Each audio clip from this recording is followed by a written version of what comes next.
Assalamualaikum warahmatullahi wabarakatuh. Bismillahirrahmanirrahim. Salatu wassalamu ala rasulillah la nabiyya ba'da. Sahabat sekalian, para sahabat Ansor Jabar Channel, kembali lagi kita pada malam hari ini, malam yang berbahagia, kita berdiskusi refleksi kemerdekaan. Kegiatan ini diinisiasi oleh Jaringan Gus Durian Bandung bekerja sama dengan pimpinan wilayah Gerakan Pemuda Ansor Jawa Barat, menghadirkan para narasumber yang luar biasa. Ada Kiai Haji Yusuf AT LCMA sebagai Katib Surya PC Kota Bandung, Kabupaten Bandung. Kemudian juga ada Pak Pendeta Paulus Wijono sebagai Sekjen PGI Jabar.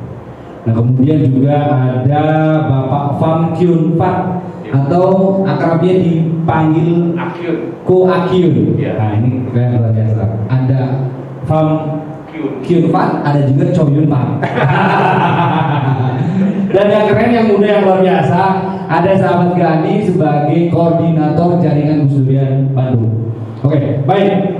Kita tanya dulu, kenapa sih Jaringan Gus Durian Bandung menginisiasi refleksi kemerdekaan? Kenapa acara ini kemudian dilaksanakan? Ini sebenarnya ada dari pusat ini, Bang Jamrong, di setiap daerah, di berbagai daerah di seluruh Indonesia itu melaksanakan forum 17 Agustusan. Nah, memang sebelumnya juga kita sudah melakukan forum itu dengan diskusi-diskusi ringan di internal Jaringan Gus Durian Bandung. Namun memang ini kayaknya kurang enak kalau misalkan kurang baik kalau misalkan memang dalam rangka refleksi kemerdekaan ini kita tidak mendengarkan tokoh-tokoh kita yang ada di Bandung dan kemudian di Jawa Barat nih, terkait bagaimana kemudian kita bisa memaknai betul situasi kemerdekaan kita di tahun 77 ini, yang ke-77 tahun Indonesia Merdeka ini, dari tokoh-tokoh dari mulai Pak Kiai Yusuf, lalu juga dari pendeta dari Oakyun, begitu kan, yang kemudian juga ini kita seringkali berkegiatan bersama ya, Kang, di kegiatan-kegiatan lintas agama. Nah, ini juga bagaimana kemudian dalam refleksi kemerdekaan kita ini kita bisa mendengarkan mungkin pandangan dan juga petua-petua dari beliau-beliau ini. Oke, saya bertanya ke Pak Pendeta Paulus, bagaimana Pak Pendeta memaknai refleksi kemerdekaan? Iya.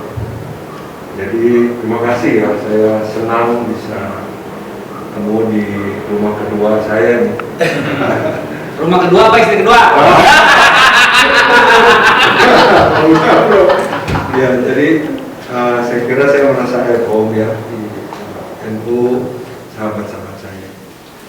Berkaitan dengan kemerdekaan, saya kira kalau urusan dengan penjajah itu kita sudah merdeka, sudah 77 tahun kita merdeka. Tapi memang harus kita akui bahwa pergumulan dalam relasi antar bangsa masih terus kita hadapi. Kita saling terkoneksi, masalah di negara lain juga bagian dari masalah kita. Dan bagaimana kemerdekaan kita dari berbagai aspek itu masih terus menjadi perjuangan.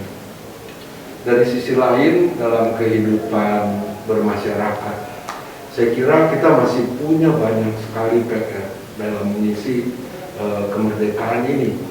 Kita bicara soal keadilan sosial, keadilan ekonomi, itu masih banyak sekali PR untuk wilayah NKRI ini ya. Soal pemerataan dari berbagai aspek, hak-hak sipil, kemiskinan masih ada di mana-mana, harus kita akui. Kebodohan ya, itu juga yang menjadi sumber berbagai persoalan, lalu derajat kesehatan masyarakat, dan saya kira Ansor juga care dengan soal-soal seperti itu dengan perjuangannya. Kemudian di level pribadi-pribadi, saya kira ini juga menjadi hal yang masih terus kita hadapi dan kita perjuangkan, karena penjajahan yang kita alami saat ini itu sebenarnya kita dijajah oleh nilai-nilai kehidupan yang terus berubah, kita dijajah oleh keserakahan. Keserakahan itu luar biasa penjajahan dan menimbulkan banyak sekali persoalan, kekerasan. Itu nilai yang menjajah kita juga. Sebenarnya tidak boleh lagi terjadi di negara yang merdeka ini, dan banyak aspek dari sisi value yang nggak sinkron dengan nilai kemerdekaan itu, dengan nilai kita sebagai manusia yang Tuhan tempatkan, yang Allah tempatkan di tengah-tengah kehidupan ini. Ya, itu penjajahan-penjajahan mental, spiritual yang masih harus terus kita atasi, dan kita umat beragama memang harus berjuang. Oke, stop dulu. Nanti kita lanjut. Ko Akyun, bagaimana Ko Akyun dengan jamaahnya memaknai kemerdekaan yang ke-77 dengan semakin persebaran teknologi semakin tinggi? Oke, selamat malam teman-teman dari Ansor. Jadi gini, memaknai tentang kemerdekaan. Jadi bagi saya dari sejak zaman dulu sampai sekarang jauh berbeda. Berbedanya gimana? Di saat saya lahir sebagai warga negara asing, karena ayah saya sebagai dari Tiongkok sana. Jadi kemerdekaan Indonesia bagi saya itu nggak terasa, karena saya sendiri mengalami diskriminasi bahwa saya itu bukan warga Indonesia. Ada diskriminasi? Iya. Terasa sekali. Ya. Itu dari tahun berapa, Akyun? Sejak saya lahir, jadi terutama waktu saya sekolah, saya berkulit kuning, bermata sipit, nama 3, Konghucu lagi. Itu udah bentar. Berkulit kuning, Mata sipit, bernama 3, Konghucu lagi. Divisi apa? Mata sipit, kulit kuning, nama 3, Konghucu lagi. Jadi perlakuannya itu luar biasa. Di saat saya jadi warga negara Indonesia, terus terang saya bangga, benar-benar bangga. Ya, pada saat saya umur 21, soalnya peraturan kalau ayahnya lahir dari Tiongkok sana, kalau saya lahir di sini harus umur 21, bikin naturalisasi. Saat itu juga terjadi diskriminasi di pemerintahan. Di saat saya udah warga negara Indonesia, pada saat itu ada aturan bahwa warga negara Tiongkok yang jadi warga Indonesia harus ganti nama. Saya nggak mau ngotot. Kata saya, nama saya Pham Kyun Pat. Apakah nama saya diganti dengan nama Indonesia, maka saya jadi sipit tetap melotot. Tetap sipit, nggak akan melotot. Tapi saya warga negara Indonesia. Ya, agama juga begitu. Di strip agama di dunia yang namanya agama strip. Berkembangnya dengan waktu, setelah saya sekolah, setelah itu saya tuh jadi gimana ya? Jadi benar-benar saya merasa warga negara Indonesia. Ya, jadi makna dari kemerdekaan itu bagi saya tuh benar-benar merdeka dalam hal apa? Saya tuh udah jadi warga Indonesia dan saya punya hak yang bersama, hak sama-sama dengan warga negara yang lain. Ya, Lahir dan tumbuh kembang di Indonesia. Hanya kebetulan orang tua dari Tiongkok. Ya, benar. Ya. Jadi saya merasakan sekali bahwa memang dulu saya berbeda, sekarang ini saya memang berbeda, tapi perlakuannya berbeda juga. Ya, dalam arti apa? Sekarang lebih disamain, hak kita itu lebih disamakan lah. Hak untuk beragama, hak untuk beribadah, hak segalanya udah disamakan. Jadi itu yang saya rasakan. Jadi kadang-kadang orang Tionghoa nggak ngapain, lu upacara. Terakhir saya ngadain upacara di orang keturunan Tionghoa, masyarakat Tionghoa peduli, ngadain upacara bendera. Itu organisasi Tionghoa semua. Mereka mengundang tokoh agama 6. Nah, yang baca doanya Muslim kayak Mako. Jadi sebenarnya kita tuh menghimbau ke masyarakat momentum ini supaya kita tuh menerima orang keturunan Tionghoa itu sebagai warga negara Indonesia, salah satu suku yang ada di Indonesia. Nah, dari pihak orang keturunan Tionghoa saya ngomong bahwa kamu lahir di Indonesia, kamu warga Indonesia, jangan eksklusif. Nah, samping itu saya juga ketua perhubungan Indonesia Tionghoa Kota Bandung, Pak Yusuf juga, Pak Paulus juga sebagai ininya pengunjungnya saya itu menghimbau masyarakat, terimalah kita ini sebagai salah satu suku bagian suku yang ada di Indonesia. Tahan dulu, ini kayaknya hari apa semangat. Tahan dulu Pak. Pak Kiai, bagaimana Pak Kiai melihat keberagaman kekinian, keberagaman keagamaan di usia kemerdekaan yang ke-77? Ya, terima kasih atas waktunya. Jadi sebetulnya apalagi sekarang ini memang kita lagi diuji hidup dalam keberagaman. Padahal sebetulnya keberagaman itu salah satu karakteristik daripada Indonesia. Jadi untuk bisa hidup di Indonesia ya harus siap dengan keberagaman. Nah akhir-akhir ini muncul harus satu, harus sama. Padahal itu tidak sunatullah. Sunatullah itu ya berbeda. Sunatullah itu ya berbeda. Bukan Mas Nawas berubah. Itu urusannya belakang aja. Iya. Ya, jadi bagi saya keberagaman adalah sebuah keindahan. Jadi seperti halnya kalau setelah hujan itu ada yang namanya pelangi. Pelangi itu terlihat indah karena warna-warni. Kalau satu warna saja nggak indah begitu, tapi karena warna-warni maka terlihat indah. Begitupun juga keberagaman yang ada di Indonesia.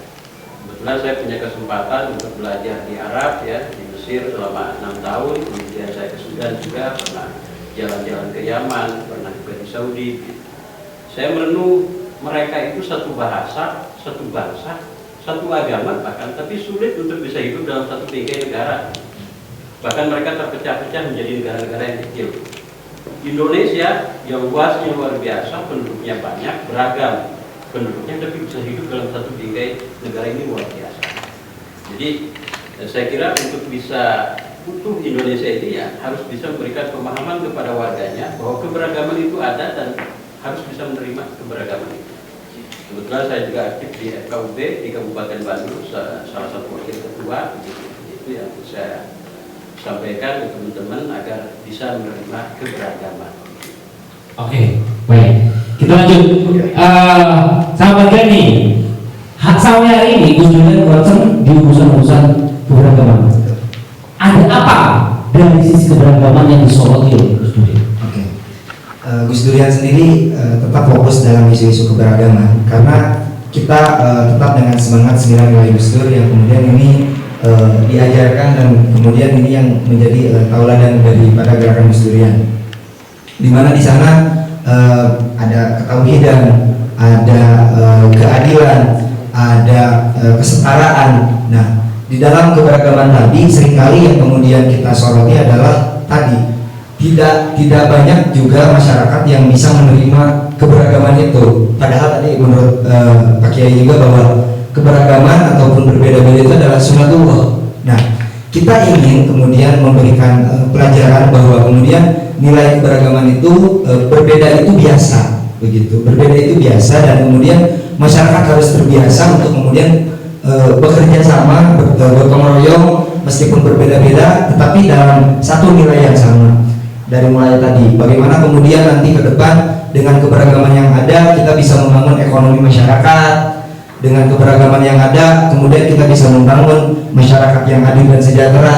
Ya, banyak hal yang kemudian kita bisa lakukan bersama. Namun dalam isu keberagaman ini, ketika kita tidak bisa merawatnya, ketika kita tidak bisa membingkainya dengan baik, maka mispersepsi yang seringkali muncul ya tadi orang-orang yang ekstrim baik kanan maupun kiri yang kemudian ini juga tidak bisa adil dan tidak bisa menilai keberagaman itu dengan baik, mungkin seperti itu. Oke, Pak Paulus, kalau Pak Paulus tadi memotret Indonesia sejak proses penjajahan, ada disparitas situasi antara kondisi masyarakat dan juga penguasa pada waktu itu.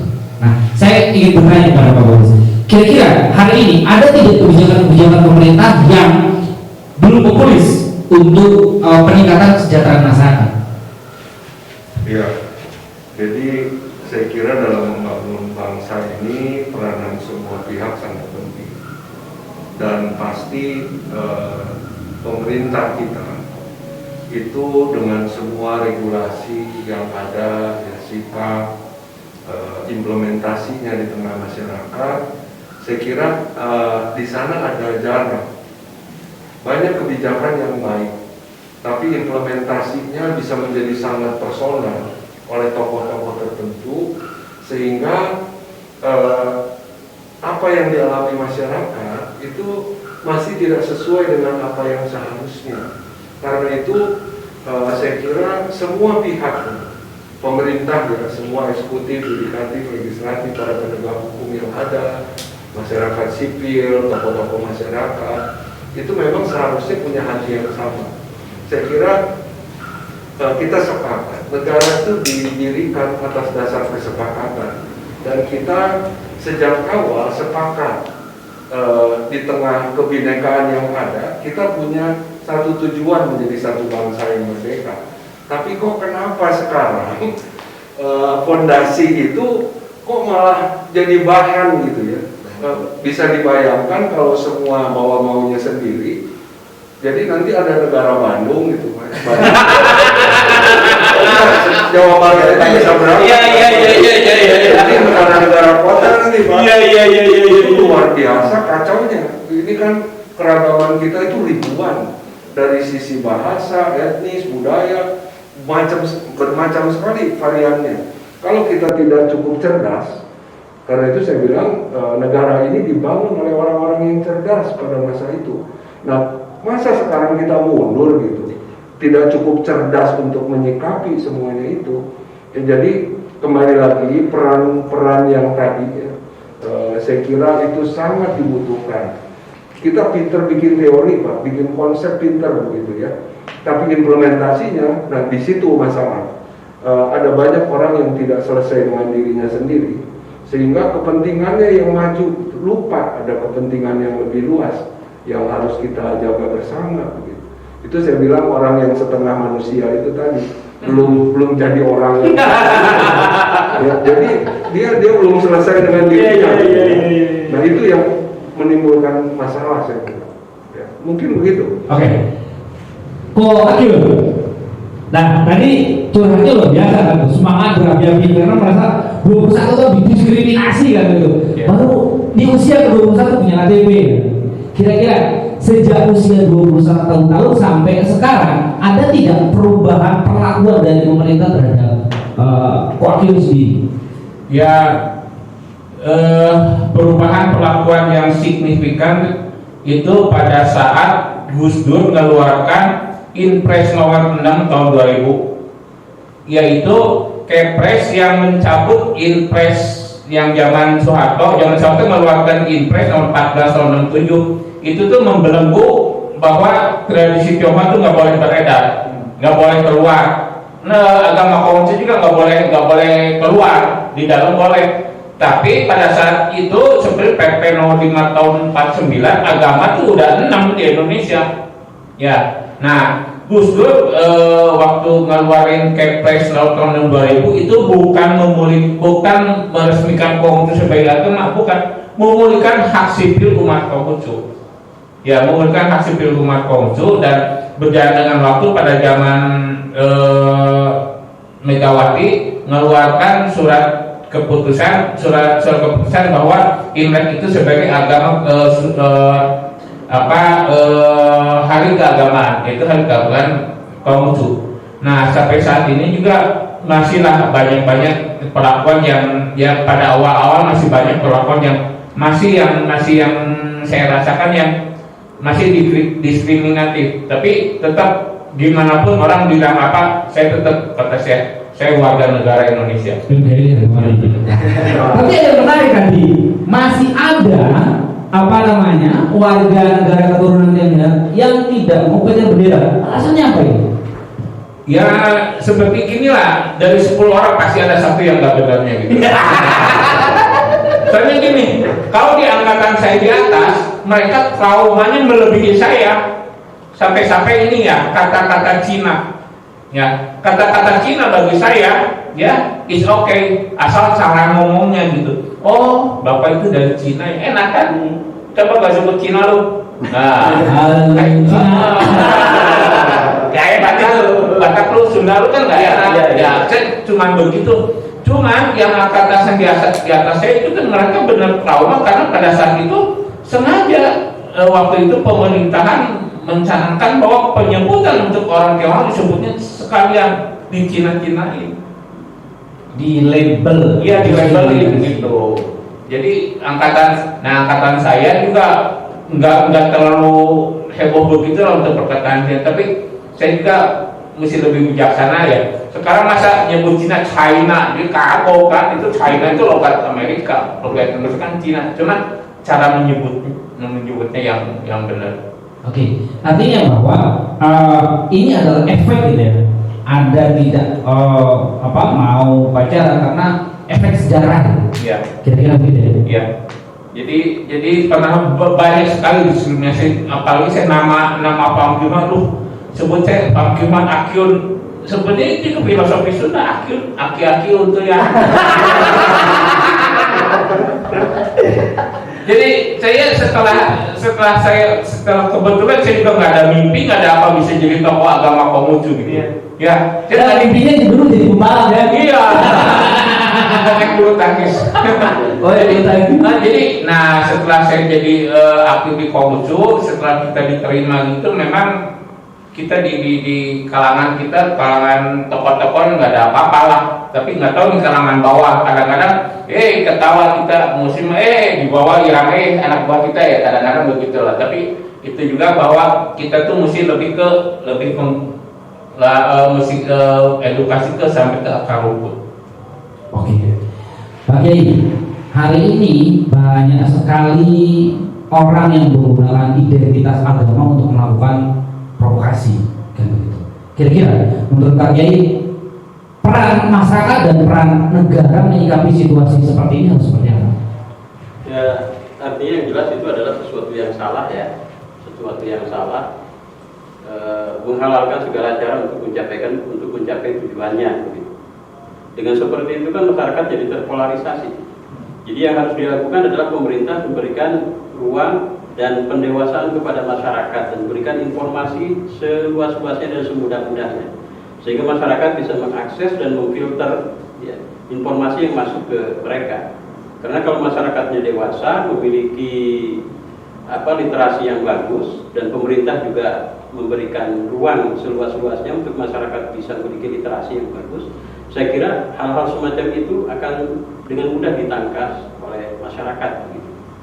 Jadi politik identitas itu lebih banyak mudaratnya daripada masalahnya. Seperti masyarakat kita terpolarisasi, padahal yang namanya politik itu judulnya juga pesta ya. Iya betul. Pesta politik, tapi kok seperti perang Badar? Itu yang jadi masalah. Pesta is party.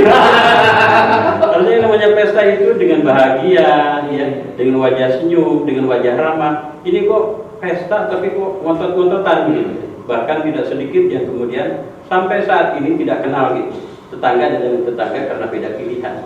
Ini saya kira pentingnya sahabat-sahabat memberikan edukasi kepada masyarakat bahwa yang namanya keberagaman itu sesuatu yang sunatullah. Kalau tidak beragam, saya kira kita tidak bisa menikmati dunia. Ya. 2024 ini sebentar lagi. Iya. 2023 juga situasinya akan menghadapi tahun politik. Kira-kira menurut Pak Kiai, akankah itu terjadi kembali seperti tahun-tahun sebelumnya? Ya mungkin saja itu terjadi, dan sekarang juga riak-riaknya sudah terlihat begitu. Akan tetapi di sini perlunya pertama tokoh-tokoh politik juga harus dewasa, berpikirnya bukan hanya untuk partainya saja, tapi harus berpikir jauh lebih luas lagi. Jadi masyarakat kita yang harus dijaga, jangan sampai kemudian rusak. Buat apa dia mendapatkan pucuk pimpinan tapi kemudian masyarakatnya hancur, kan buat apa gitu. Justru dia menjadi pimpinan itu dalam rangka memberikan kesejahteraan. Tujuan daripada negara itu faliya'budu rabb hadzal bait, bagaimana memastikan masyarakat itu bisa beribadah kepada Tuhannya dengan baik, begitu ya. Kemudian alladzi at'amahum min ju', bagaimana memastikan masyarakatnya itu terbebas dari kelaparan, artinya sejahtera, begitu. Wa amanahum min khauf, bagaimana memastikan masyarakatnya itu aman, tidak ada takut lagi seperti tadi yang dirasakan oleh beliau, begitu. Itu saya kira tujuan negara. Nah ini kalau diawali dengan polarisasi, dengan politik identitas agama, selamanya akan terjadi kericuhan, kesejahteraan tidak didapat, keamanan juga tersandra. Gitu saya kira. Oke. Pak Paulus, kalau Pak Paulus sendiri melihat kondisi sebelumnya yang begitu hiruk pikuk ya, ramai. Nah, kira-kira menurut Pak Paulus posisinya harus seperti apa tahun sekarang? Iya. Jadi membangun sebuah bangsa atau negara itu kan bukan perkara setahun, 2 tahun, sehari, tapi jangka panjang. Kita punya cita-cita Indonesia Emas 2045 begitu ya. Perjalanan masih panjang. Kita udah bisa menjaga dengan semua dinamikanya 77 tahun ini. Tapi kehancuran itu bisa hanya dalam waktu beberapa saat bisa hancur. Kita melihat di berbagai negara itu sekejap itu bisa hancur. Tentu kita nggak mau seperti itu. Nah karena itu saya kira jadi tugas kita semua kembali lagi menjaga bangsa ini dengan baik. Dan di sanalah peran tokoh-tokoh masyarakat menyampaikan ajaran yang sehat, memberi teladan hidup di tengah keragaman yang sehat. Nah ini yang seharusnya dilihat oleh masyarakat, yang mana yang baik dan yang tidak baik, sehingga yang tidak baik itu seharusnya nggak laku gitu. Cuma di kita kan orang-orang yang punya kepentingan masih suka dengan yang tidak sehat. Kalau tadi ada kesamaan, sama-sama kuning, sama-sama sipil. Cuman yang ini namanya Wakil 3, kalau Pak Paulus sudah 2. Ada 2. Oke, pernah tidak menjadi korban kebijakan? Iya, pilihan hidup. Ketika saya lulus SMA, orang tua saya bertanya, kamu mau jadi apa? Jadi tentara, nggak mungkin orang sipil jadi ya, mau di bidang apa kamu masuk, begitu kan? Di area-area yang di tengah kehidupan sosial masyarakat kita, saya mengalami saat-saat sulit. Saya punya surat ganti nama yang memang harus diganti dari 3 nama itu, dan itu prosesnya Awalnya 3 nama. 3 nama. 3 nama waktu lahir, tapi karena saya lahir dari Kristen, selain 3 nama itu saya sudah punya nama Kristen, tapi tetap harus bikin surat ganti nama karena untuk proses pendidikan dan lain sebagainya dibutuhkan itu. Ada SBKRI, saya lahir di Indonesia gitu, tapi harus punya tuh buku SBKRI itu, kayak paspor begitu bentuknya, surat bukti kewarganegaraan Indonesia. Saya setelah sadar, saya sebenarnya warga negara mana dulu? Sehingga perlu paspor itu gitu kan. Itu hal-hal yang seperti itu. Tapi Pak Paulus lahir di Indonesia ya? Lahir di Indonesia, nenek saya aja di Indonesia Pak. Tapi masih begitu gitu situasinya. Tapi lepas dari itu silakan diuji lah ke Indonesiaan saya. Jadi PPKN bos. Oke, gua Akil. Nah, tadi sudah mengalami berbagai rangkaian dinamika diskriminasi, tapi juga mengalami juga perbaikan situasi zaman Gus Dur, zaman Bu Mega dan lain sebagainya. Nah, konteks hari ini bagi keluarga Konghucu sendiri, kebijakan itu masih dirasakan diskriminatif atau memang masyarakatnya saja yang mencoba mengaliniasi diri gitu? Ya sepertinya gini ya, dulu sepertinya kita tuh lebih terkonsep minoritas dan mayoritas, betul kan? Jadi orang Tunanetra minoritas. Nah sekarang bukan mayoritas minoritas lagi, ya sekarang kaum rentan. Ya, jadi bukan hanya keturunan Tionghoa, orang minimal yang minimalis bukan yang jumlahnya sedikit, pasti itu kaum rentan. Yang saya khawatirkan ke depan, mau pemilu mau apapun, kalau terjadi kerusuhan, kita ini yang kena. Sebutnya kaum rentan. Padahal punya toko ya.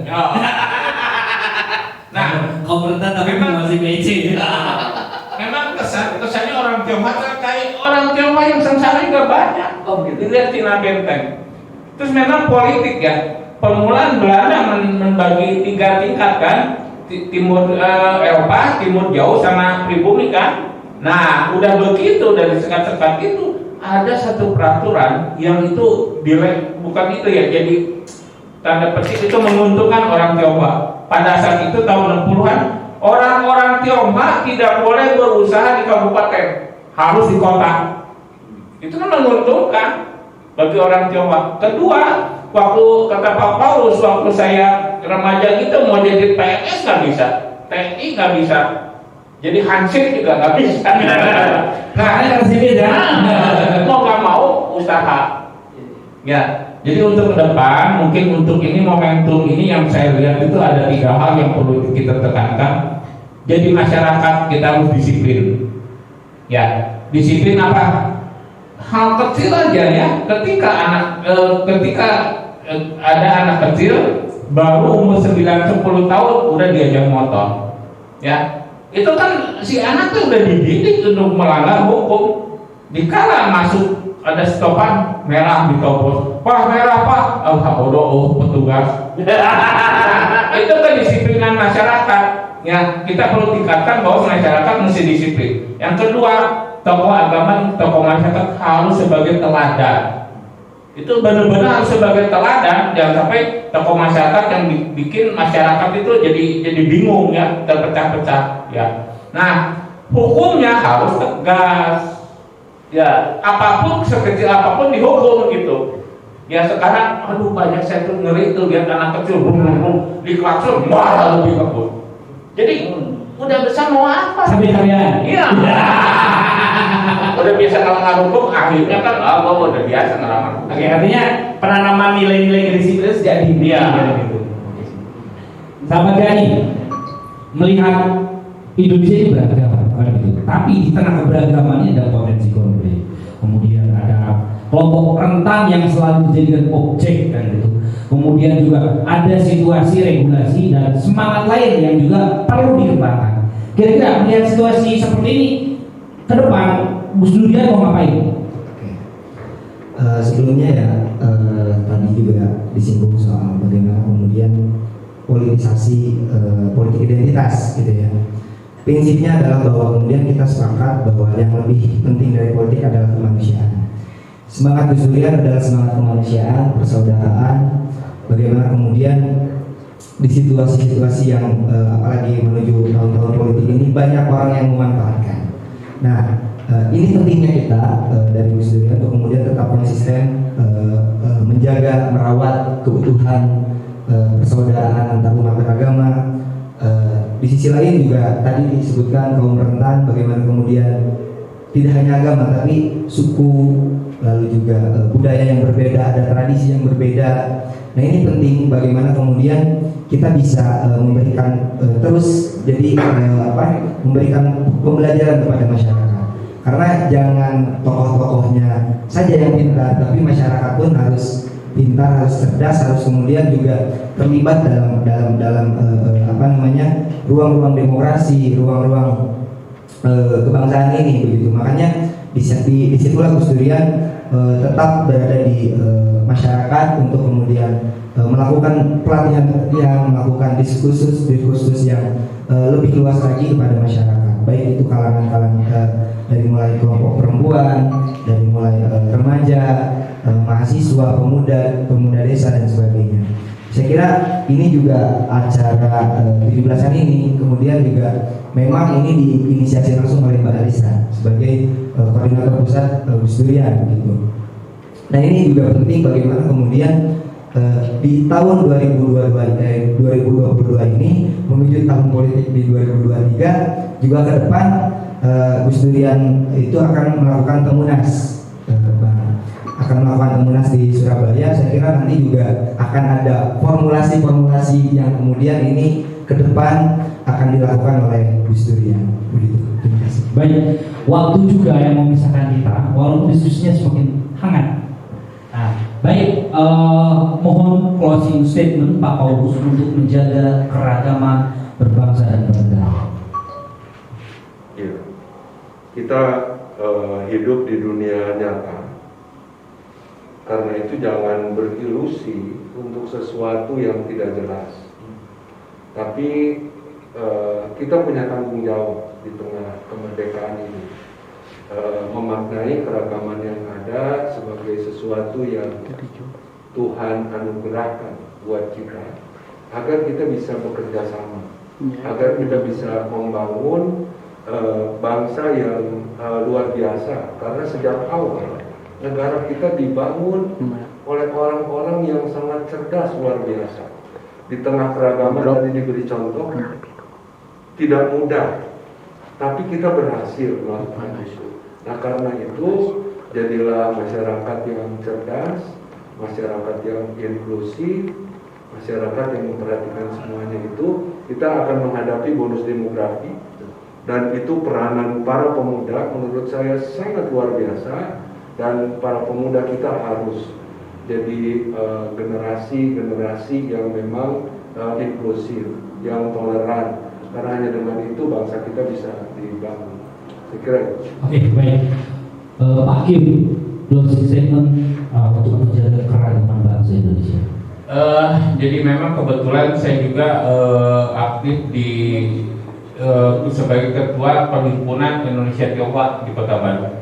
Jadi untuk kedepannya saya akan mempromosikan sekalian, kebetulan saya juga pengurus di YDSP, Yayasan Dana Sosial Priangan. Di sana ada museum yang berisi literasi tentang orang-orang Tionghoa yang berjasa sejak zaman kolonial, sampai zaman milenial. Ya, jadi minimal itu untuk Kang Jamil yang sempat ke sana untuk mengedukasi masyarakat bahwa orang-orang Tionghoa ini berperan di Indonesia. Nah, untuk toleransi bukan hanya lintas agama, lintas suku juga. Saya menghimbau untuk masyarakat, cobalah terima bahwa suku-suku Tionghoa itu sebagai salah satu unsur yang salah satu suku bagian dari di Indonesia ini. Terima kasih. Wah, diterima oleh masyarakat diterima juga. Oke, Pak Kiai, sebagai tokoh agama yang memiliki jamaah yang luar biasa banyak, kira-kira closing statement agar Indonesia ini tetap kuat menghadapi tantangan ke depan. Baik, sebelum closing, saya kira saya sempat bingung gitu, ya. Sempat bingungnya kenapa? Karena selama ini orang menganggap bahwa yang paling senang itu justru orang China, Pak.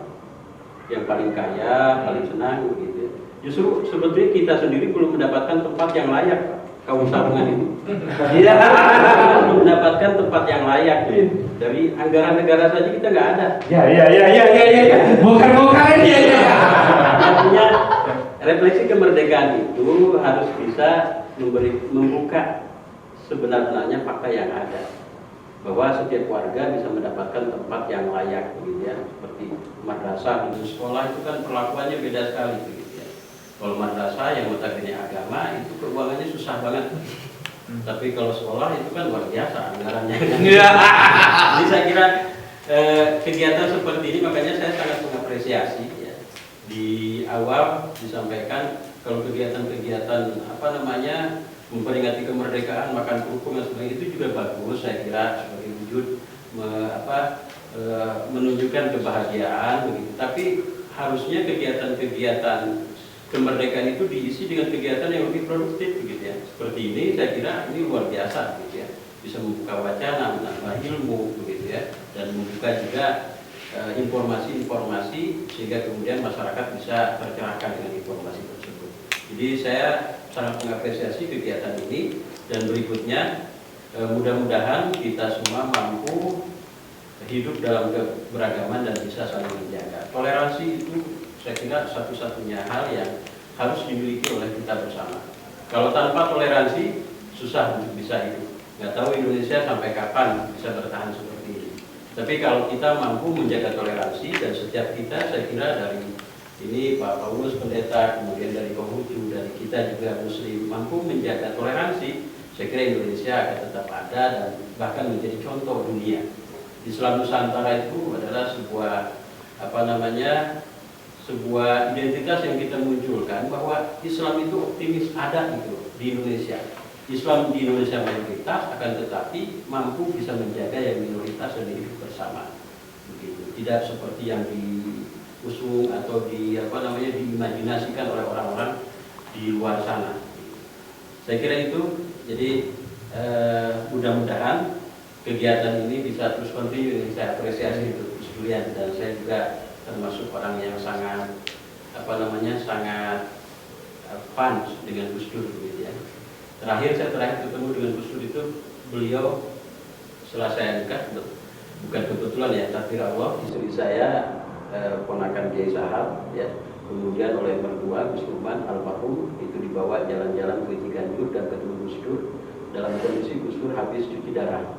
Tapi luar biasanya Gus Dur dalam kondisi berbaring beliau masih bisa berdialog dan kemudian masih bisa sendagurau Pak, ketawa dan lain sebagainya. Oleh karena itu, selain ide besarnya juga beliau adalah seorang tokoh yang luar biasa. Mudah-mudahan bisa kita tiru dalam keseharian kita sehingga kemudian keutuhan bangsa ini tetap terjaga. Itu saja. Baik, terakhir closing statement dari Gus Durian, silakan. Sebelumnya salam dari koordinator Gus Durian Bandung Kang Awi yang sebenarnya harusnya berada di sini. Ucapan salam kepada semua narasumber yang telah hadir dan ucapan terima kasih terkhusus bagi Pemkab Jabar yang bisa bekerja sama dengan Gus Durian Bandung untuk melaksanakan acara refleksi 17 Agustus ini, dan juga mohon doa Pak Kiai, para narasumber, para tokoh semua, mudah-mudahan kita dari Gus Durian Bandung senantiasa bisa diberikan keistiqomahan, konsisten dalam melaksanakan kegiatan-kegiatan yang kemudian itu bersifat kemanusiaan, sosial, yang kemudian juga ini mudah-mudahan bisa menjadi contoh bagi daerah-daerah yang lain. Begitu. Itu saja mungkin. Oke, baik, atur nuhun Pak Paulus, Pak Kiai, Bu Akyun, sahabat Gani dan sahabat-sahabat Gus Durian di Jawa Barat yang sudah bekerja sama dengan PWSO. Semoga kita ke depan bisa menggelar kegiatan-kegiatan yang lebih oke, lebih top dan lebih luar biasa. Baik, terima kasih. Demikian, assalamualaikum warahmatullahi wabarakatuh. Waalaikumsalam warahmatullahi wabarakatuh.